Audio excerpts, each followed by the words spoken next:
If you love carbs, grab a plate and get ready to load up, because today we're going to be taking a look at Pasta, David Pastrnak, and the Breadman, Artemi Panarin, and we're going to try to predict which one of those two players is going to score more points in the upcoming NHL season. Hey everybody, welcome in to Clearing the Bench, is your one-stop shop for hockey content. If you go ahead and hit your subscribe button right now, you'll be sure to be in on all of our future videos. Well, last year, these guys were scoring at just an insane rate.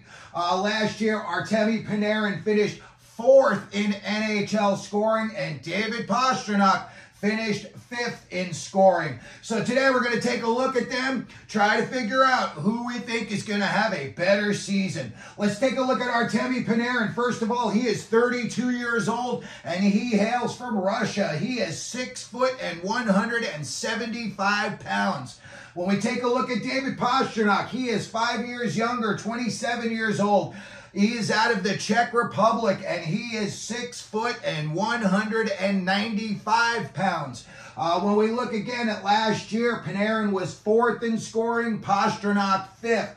When we look at their careers, Artemi Panarin has got 781 points in only 672 NHL games. That is good for 1.162 points per game. When we take a look at Pasta, he's played in 2 more games than Artemi Panarin, and he's got 727 career points in 674 games, and that is good for 1.078 points per game. So these guys, over their careers, extremely close. When we take a look at last year and how they did, Artemi Panarin, he had a huge year last year. He had 49 goals last year to go along with 71 assists, good for 120 points. When we look at Pasta's numbers from last year, 47 goals to go along with 63 assists, good for 110 points. When we look at what they've got this year and their supporting cast, right out of the box, I'm just going to say I like what the Breadman's got much more than I like what Pasta's got going on. When you look at the New York Rangers, you've got guys that are kind of superstars in their own name, and Mika Zibanejad, Chris Kreider, Vincent Trocheck, Adam Fox. Alexis Lafreniere last year bust out of his little box, and he showed everybody why he deserved to be taken #1 overall a few years back.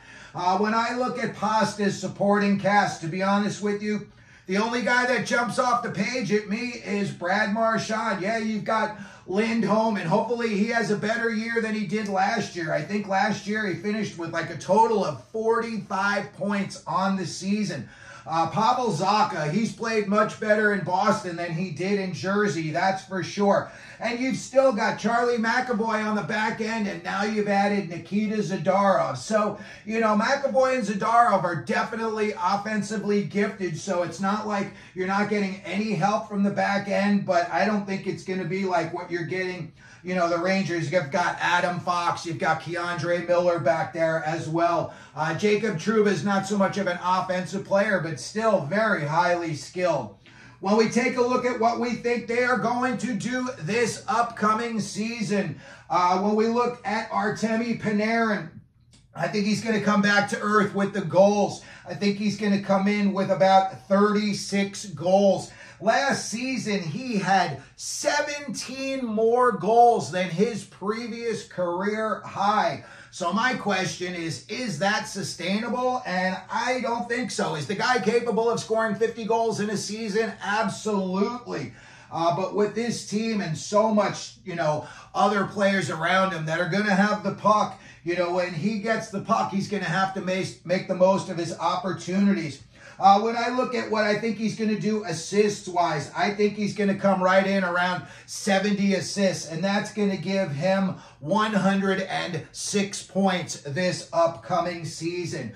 When I take a look over at David Pastrnak and what we think he's going to do this year, I think he's going to come in at about 38 goals, 51 assists, and I think that's going to be about 89 points for Pasta this year. I know that's a drop back compared to what he's had, but I think, you know, they had some losses in the offseason in Boston that I just looked at, and I thought, you know, this isn't the greatest lineup. This is not the Bergevin lineup of, you know, years past. Bergeron, rather, of years past. You know, you don't have that go-to guy. When you looked last year, the difference between Pastrnak, #1 on the team in scoring, and then you looked at Brad Marchand, #2 in scoring, and there was a 43-point differential. This year, they're going to need Elias Lindholm to step it up and show that he's worth it. They're going to need like 80-plus points out of him.